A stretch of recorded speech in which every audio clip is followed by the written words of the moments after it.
What is going on, everyone? Welcome back to All Time Scary. As the wait for new Mandela effects continues, I figured this is the perfect opportunity to check out some Christmas in July Mandela effects.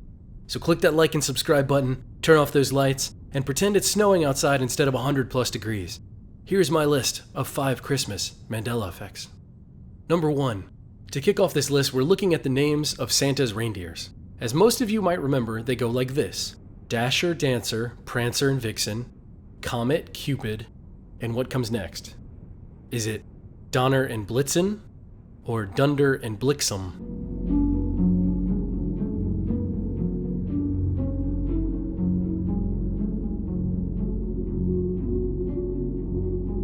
The way I have always known them is as Donner and Blitzen, so obviously that can't be right anymore.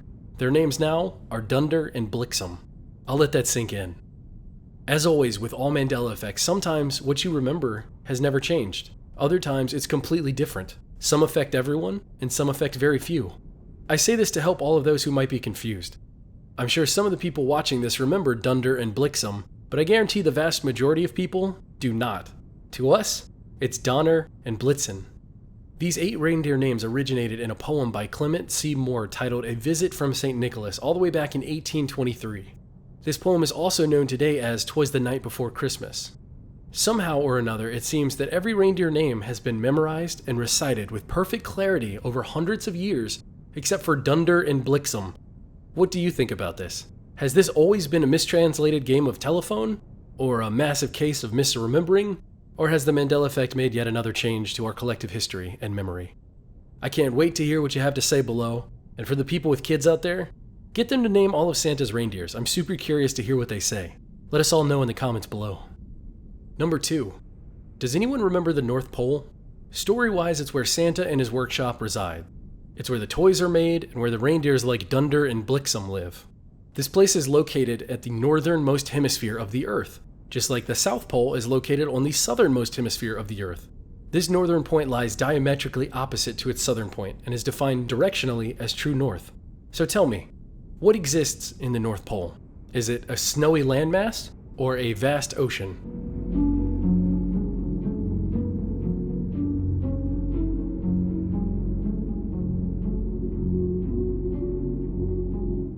The answer is a vast ocean, the Arctic Ocean to be precise.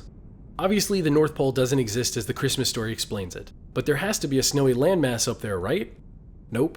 The North Pole doesn't exist in that sense. Get this, we have known that the North Pole was an ocean as early as the 16th century.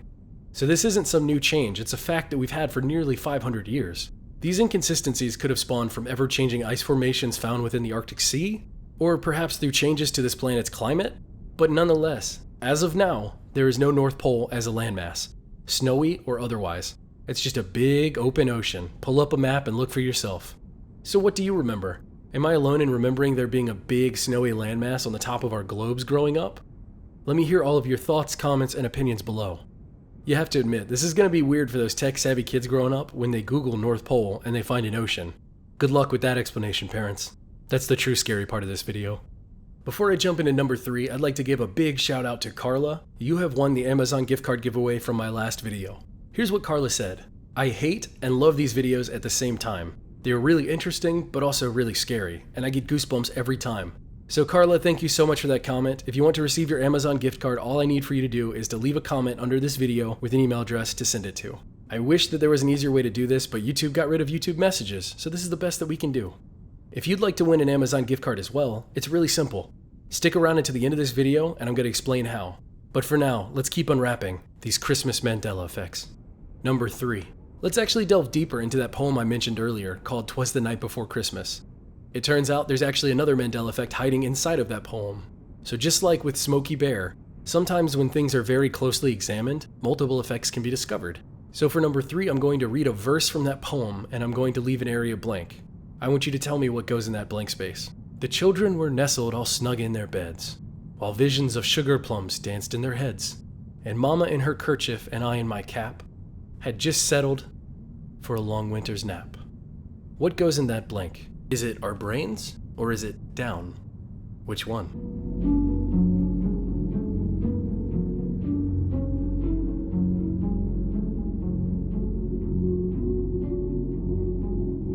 The correct answer is, for some strange reason, our brains. Do you remember that? How does that make you feel? I personally remember, and Mama in her kerchief and I in my cap had just settled down for a long winter's nap. Is this a case of mass misremembering? Did we all remember this poem incorrectly, or has this changed from what you remember? And is yet another example of the Mandela effect. Let me hear all of your thoughts below. You know, I love talking to as many people as I can. I try my very best to keep up with everyone, but once the comments reach over 1,000, I can't quite keep up that well, but I do try, and I read as many comments as I can. So jump down in the comment section, let me know what you think. Number 4. This one is strange, so strange I don't even have an introduction or a thoughtful question to ask you about it. Have you ever heard of an upside-down Christmas tree? Yes or no?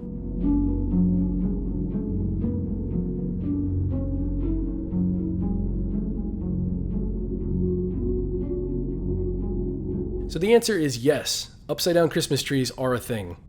The upside-down Christmas trees are pine trees or fir trees that are flipped upside down so that the wider base is at the top, and the smaller top is pointed downwards.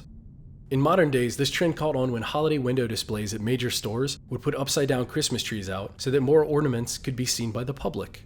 This bizarre phenomenon supposedly dates back to 12th century Eastern Europe, where the upside-down Christmas tree was meant to represent the Christian Holy Trinity, somehow. Have any of you ever heard of this now popular and widely known Christmas tradition? Upside-down Christmas trees just seem impractical and silly to me, yet here they are. Do you place your trees like this? Do you know anyone that does? Have you even seen this before? I never have, not once. In all the department stores, all the friends' houses, all the homes I've lived in, I've never heard of this before. Historical Mandela effect changes are the weirdest ones to talk about, because for some people, this is a totally normal thing, and for the rest of us, it's completely unheard of. As always, let me hear your thoughts below. Number 5. For this next Mandela effect, we are traveling to an island that I've never heard of before. I've never seen on a map. I've never read about it before in a book. This island is called Svalbard. This Norwegian archipelago is located in the Arctic Ocean way north of Europe. Have you ever heard of this island before? From what I have come to understand during my research, Svalbard is a hotly contested Mandela effect. Numerous people claim that they have never seen or heard of this island before, despite globes, atlases, and world maps being widespread and prevalent in schools across the United States of America.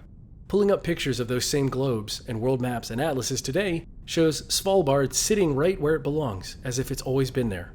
This could mean many different things. It could mean that it's always been there, but like every single other Mandela effect, it's completely a possibility that we're on a different timeline and that back then, Svalbard wasn't on our globes and world maps. Today, seemingly anything is possible. I don't personally remember Svalbard, but perhaps you do. Let me know your thoughts and memories in the comments below. I'm not claiming to be an expert on this one, I just think it's very interesting and pretty fascinating that so many people are arguing over this. Have you ever heard of it before?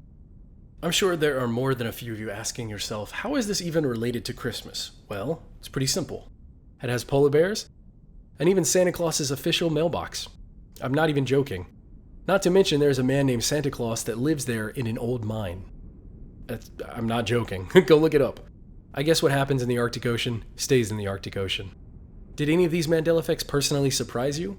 Let me know in the comments below. And speaking of surprises, if you'd like to win an Amazon gift card, it's pretty simple. First, you have to subscribe to this channel. Second, I need you to like this video, and third, I need you to post a comment. My favorite comment will be announced in the next video, and if that's you, you win. It's that simple. Thank you all so much for watching this video. What did you think? I know this isn't one of my 5 brand new Mandela Fix videos, but new episodes are on the way. The next video I release will more than likely be one of those brand new videos. Thank you for your patience, and I hope you enjoyed this video nonetheless. I'm All Time, and this is my channel All Time Scary. Until next time, later.